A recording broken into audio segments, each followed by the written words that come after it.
So they're saying that if sine theta and cos theta are the roots of this, then p square is this. So sine theta and cos theta are roots, meaning that I can say that whenever they say that, right? So then sum of the roots would be equal to minus b by a, which is p by 6.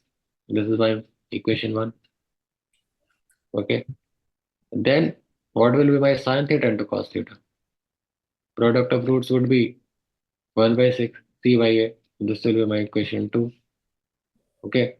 So they are evaluating p square. So p is what? P is 6 times sine theta plus cos theta. So what is my p square? So p square is 636 times sine theta plus cos theta whole square. So what is this? This 36 plus this will be sine square theta plus cos square theta plus 2 sine theta cos theta. Now this is 36. Your sine square theta plus cos square theta is 1. This is the identity. Then your sine theta into cos theta, you validated it to be 1 by 6 from here. Then you get 2, 1 by 3. So this will become 36 into 4 by 3.